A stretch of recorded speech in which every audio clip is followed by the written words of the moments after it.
สวัสดีครับพี่น้องเรียบร้อยครับผม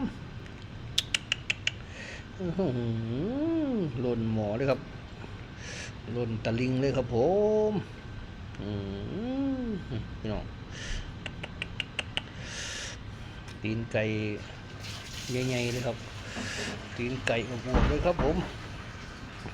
โอ้โหพี่น้องตีนผมจะตีนไก่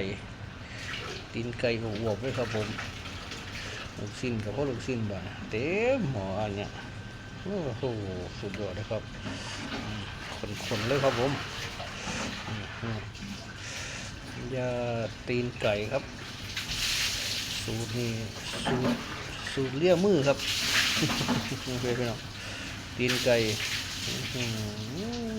คนเลยครับตีนไก่อบวบครับผม